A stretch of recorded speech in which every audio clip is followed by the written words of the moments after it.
Oh boy, this one's a blast from the past. So, growing up in the 90s, I was obsessed with the Power Rangers. That is sadly no longer the case, but I'll still mess with the original lineup from time to time. Power Rangers is a TV show that started when producers took clips from a Japanese TV show called Super Sentai and basically added an American teen sitcom to it. Super Sentai has been a massive series and is a lot like a family-friendly Kamen Rider-like TV show. The Sentai gained colorful costumes and superpowers. It was cool. Power Rangers is taking that idea, redubbing an original story to it, and adding American-made clips to add some teen drama and school life. It was a hell of an idea, and sometimes the creators would use costumes from Super Sentai to make some filler episodes, but overall, it worked. The original broadcast had some issues, though. Claims of racism and homophobia plagued the show, none of which is okay. The race thing can be seen as the Black Power Ranger is of African descent, and the Yellow Ranger being Chinese descent. Pretty on the nose there, guys. The homophobia was from a claim from one of the actors, particularly the one who played the Blue Ranger. Shame a large chunk of my childhood had these kind of issues. That being said, I still love the idea of Power Rangers, and we're going to be talking about the most recent games. Hard to believe the Power Rangers are still getting video games, isn't it?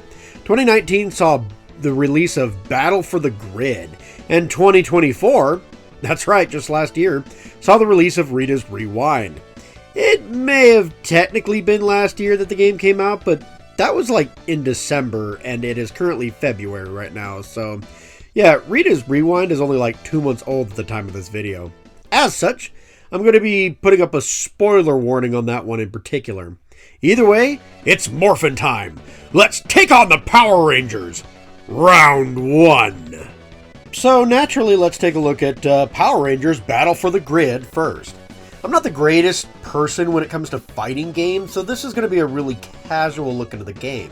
Power Rangers Battle for the Grid is a really fun idea, though. It's a story in which an evil version of the Green Ranger kills Rita and begins to take over the multiverse. His name is Lord Drakkon, but in reality it's just Evil Tommy. Meanwhile, the other Rangers have to fight off Lord Drakkon's League of Evil Black Ranger sentries and evil bad guys who are collecting the other Rangers for their power. Drakkon actually ends up killing Tommy, but Tommy does come back to life and manages to get the last laugh as the team uses Rita's magic to depower Drakkon himself. It isn't the deepest of stories, and the plot uses the Mastodon Sentinels very gratuitously, which are just gun-toting Black Rangers. Yeah, these guys show way too much for the story to even be interesting. These guys have the easiest spamming long-range tech in the game, too, making them annoying even on lower difficulties. Even on easy mode, though, the computer can just grab you in a 40-hit combo and juggle you like it's nothing. Black Mastodon Sentry aside, or Ranger, or whatever you want to call these things. Bit much for a CPU, especially on easy mode, though. The story also doesn't utilize the DLC characters at all. Sadly, the original roster was really weak, with a hefty amount of DLC and money getting better characters. I didn't get all the DLC for this game, though, just so we're clear. Rita and Adam are still unlockable, with the DLC, which is awesome, but I didn't get a chance to get them. But it's really cool to actually see Adam because he's the only representation for the Ninja Rangers. Shame. Anyway, there aren't really a whole lot of villains in the game either. The first generation of Power Rangers getting pretty much all the love in the villain category, excluding one villain from a generation that I didn't watch. Shame too, there are numerous enemy characters that would have been great. Time Force's villain was kind of cool, or even Ivan Ooze from the movie. Yeah, he's still Gen 1, but still, come on. It would have been cool to see Ivan Ooze. Still, Goldar, Zed, Scorpina, and Rita aren't bad picks, and the game's title villain, Drakkon, is unlockable as well, which is awesome. Overall, the CPU could have been toned down a tad bit so the newcomers can learn the game better. Took me a bit to really get the feel for the game due to this. The roster could have been more diverse as well with the villain pool, but at least after the DLC, the actual Rangers have a really good variety. They also re-released the game with all the DLC except for, Season 4, which, yeah, I'd grab that up because the DLC can be expensive on its own. Again, there's a new season pass after all this got re-released, so unfortunately that season pass is still $15, which is again why I couldn't afford it. As for the base game, there just wasn't enough content here, but it's fun nonetheless, so yeah, I still kind of recommend it. I just recommend it with the DLC, not the base game because of the lack of content. Now let's talk about Power Rangers Rita's Rewind. Coming out in December of 2024, so fairly recently, this is an arcade-style beat-em-up game featuring the Power Rangers. And there is a massive spoiler warning because this game is relatively new. So, the plot begins showing a robotic version of the series villain, Rita Repulsa. She opts to travel back in time to face a younger group of Rangers, though. Meeting her younger self, Rita and Rita team up to take on the Power Rangers and mine a ton of crystals that alter space and time out of Angel Grove. You learn more about these crystals and figure out they're basically coming from the Morpher Grid, which gives the Rangers their own power. Rita also uses some villain team-ups we didn't get to see in the series at all, ending with a fight against the Green Ranger himself. The game is an abridged version of some of the old episodes of the show, altered in a way to compensate for a beat-em-up game and time-traveling romp, which is actually pretty fun.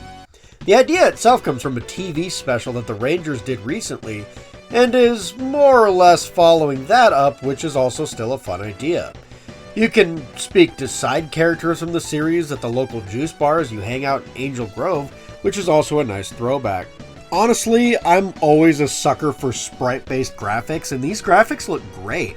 They're nostalgic, and, sprite-based in normal combat scenes, but they do go more of a 3D look in some of the vehicle sections, which is awesome. The music works pretty well, and the game looks fantastic. There really isn't much to say outside of that, but I do have a bit of an issue. Some of the boss fights are very familiar. I get using classic Power Ranger baddies, but I'm almost certain I've seen sprite-based versions of the skeleton and the eye guy beforehand. In fact, I'm very certain of it. There are also boss fights off of the SNES Power Rangers game, which is also a beat-em-up. Why reuse these guys? I don't know. Were they really the most classic baddies they could come up with? Come on now. Outside of that, though, the other villains are perfectly fine, Goldar is a classic, and Green Ranger is just an excellent inclusion for the fans. So, moving on to the gameplay, this is probably the worst part of the game for me. The Power Rangers take a lot from classic beat-em-ups, but a little too much if you ask me. The controls are incredibly simple, and as such, they get old pretty quickly. They mostly have the same combo and super move, along with a jump and run attack. I get it, older games like Streets of Rage, or even Power Rangers, were super simplistic with level variety picking up the slack. But that isn't the case anymore. Most beat-em-up games have some special combos or variety to the gameplay to add some complexity to the characters. With such a simple gameplay, you run the risk of every Ranger feeling the same to play. And they do, which is especially disappointing. The way they break up the action in this game is vehicle sections, which work in some ways to break up the putty bashing. Still, they could have done better here. As for the vehicle sections themselves, they aren't bad. Pretty simple controls, but you either ride bikes or Megazords and blast opponents away. The bikes are pretty simple as you move left to right, blasting pretty much anything that gets nearby as you blast targets and try to avoid instant death obstacles in the roads. But the screen can get incredibly messy. Nothing's as fun like hitting an instant death obstacle that you couldn't see. The Megazords are bigger and you have more screen to work with here. They're difficult to work sometimes though, because all of the Megazords are on the ground excluding Pink Ranger's Zord that flies. You dodge bullet hell style obstacles, I suppose, across the ground while blasting everything. Afterwards, you turn on the full Megazord, which you play Punch-Out with the big bad. The Megazord part, I'm just going to add a little bit of context here that's not in my script. The Megazord part isn't terrible until you have to do some minor platforming that literally comes out of nowhere, feels like it's just kind of forced in there because, the Megazords have a jump, we might as well make them use it, even though you can use it to dodge obstacles. And yeah, that causes instant death as well, or at least damages you pretty heavily, so that's fun. And the Pink Ranger feels more like a Star Fox game, or at least a minimalistic version of Star Fox. So I just wanted to add that in there before moving on to the big Megazord. And yeah, I'm not joking when I say that you actually box the enemy and dodge their attacks. Or you figure out that you can cheese the entire fight if you're super aggressive. When you punch a foe backwards, they will try and close the distance and come towards you ever so slightly. If you're moving directly towards them, you should be able to box them right again. Yeah, you can avoid almost all of their attacks if you do this. And yeah, you do have to get the timing down a little bit, so sometimes you can kind of mix up the timing, but yeah, you can just go the entire fight without actually having to dodge anything and just beat the crap out of them. And then you pull out your sword for one final attack. While this seems like a lot of variety, the majority of gameplay you get is the beat-em-up sections, which can get a little bit dull, and the Megazords are really simplistic. They're not as good as other bullet hell games or vehicle games, but it's nice to have everything in one package, I suppose, too. So it does kind of give you a bit of variety, but yeah, it can still get kind of dull and repetitive, too. Hey guys, a quick update here as I live and breathe, as I'm editing the video itself. I have literally just edited the video all the way through the gameplay section, only to read an article on my phone from a quick, break that I took, that they're going to be updating the game this week, fixing the gameplay issue that I've literally just spent who knows how many minutes complaining about. So, yeah, this whole video might just be made null and void. You know what? If they fix the gameplay, that's cool. They're going to give you, like, some morpher power, some new finisher moves. You can level up characters instead of just, having them all kind of at the base power level. It looks good. I'll give credit where credit's due. It's basically what I was asking for on the gameplay section. So, if this update comes out and it's really fun and everything like that, we might have to move my score from a notch up, so to speak. So whatever the score is, just add one more number to that if the update's really good, okay? Okay, I'm not doing a whole update video. I'm literally just plugging it in right here because this is perfect. Glad I got the news before I sent off this video, because that would have been fun if it was like a day afterwards. Anyway, thanks guys. Let's continue on. So, moving on to the level design, and yeah, the levels add more variety of the Putty Patrol enemies, but none of them really bump up the challenge much. And there's only a small selection of reoccurring putties that you see throughout each level. You mostly see the regular putties, the stronger blocking putties, and the sharp needle ones that have a run attack. Eventually, bomb putties and big putties are added to this roster, as well as the slightly more difficult Tengu warrior birds. But that's it. Most of the game is fighting different groupings of these particular guys, and that's kind of lame. Sure, there are some level exclusive putties like the punks or the skeletons, but they only show up in 1 or 2 levels each. The boss fights are all very similar as well. The strategies to the boss fights have more depth for sure and are welcome distractions from the Putty Patrol, but usually it's, hey, I'm going to do this big super move, back up, or dodge, or jump. There you go. There are only about 2 vehicle levels and 3 Zord levels. You only get to punch Goldar, Eye Guy, and the Dragon Zord at the end. There is a half vehicle section in the theme park area in which you have to ride a roller coaster with guns to fight the likes of Eye Guy and some illusions. And yeah, let's talk about a problem here. The Green Ranger is easily the toughest fight in the game, and eventually you have to snipe him while dodging the Megazord. Oh, that's not fun at all. See, a fight like this, and the roller coaster, really show off how bad aiming in the Zords and vehicles actually are. They are incredibly slow and precise, which the level designs don't really accommodate for. Like, you really have to get precise on the Green Ranger just to hit him. It's kind of ridiculous, especially when you're trying to dodge crap. But the roller coaster is not much better. You have to shoot attacks that are coming at you. And if you're trying to take out a putty that's on the other side of the screen where the attack comes from, you're just eating that hit. That's fun. Overall, the levels are actually fun and unique enough with stage obstacles, but I could have done away with having a typical rooftop level with missiles coming at you, where it's already kind of difficult to not fall into the alleyway and die from that. But oh yeah, missiles are coming constantly too, so you got to be on the move. That's fun. There's just enough issues to really take a look at this particular game if you wanted to make a sequel. Overall, good, but definitely some bigger issues for sure. Okay, so is there any reason to actually replay the game once you're done with it? Sure, there are challenges for each level.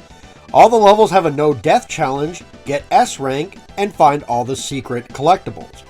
No death isn't too bad on most of these levels, but there are a few tough levels that this could really be difficult for sure. Ranking is based on time, so as long as you beat the level really fast, you'll be fine. Secrets are just collectibles and memorabilia from the show, like the green candle. Some secrets are characters from the show in trouble, and they give you collectibles at the end when you go back to the juice bar. And there's also the parts to arcade cabinets in the main hub. These arcade games are super simple and fun parodies of popular arcade games and little indie games. Fun little distractions, nothing more to them. The question is, do you get anything for going all the way? The answer is no. There really isn't anything for you to actually unlock outside of bragging rights. Except you can kind of unlock the Green Ranger. He isn't much different than the other Rangers, and his Zord looks cool, but plays just like the others do. That's about it. And you don't get him for collecting everything and beating all the challenges. No, you get him for beating the game once. Yeah, one playthrough and you unlock him. I recorded my second playthrough for this video, and he was already unlocked, so oops. The collectibles aren't bad because they're directly from the TV shows with a little quip next to them that you can kind of go see. But overall, the challenges can be fun. There really isn't a lot of reason to go after them outside of bragging rights. Overall, I kind of wish this video was more of a positive note, but Rita's Rewind is a bit pricey for the content. The story isn't bad, the charm is great, but the gameplay, level design, and unlockables leave a lot to be desired. Alternate costumes or something for completing the challenges would have been nice, and there are certainly issues with gameplay and levels. Plus, the game is really short for the price tag, too. Not to say the gameplay isn't fun, the levels aren't terrible. They could have been better, especially for the asking price. That's all I'm saying.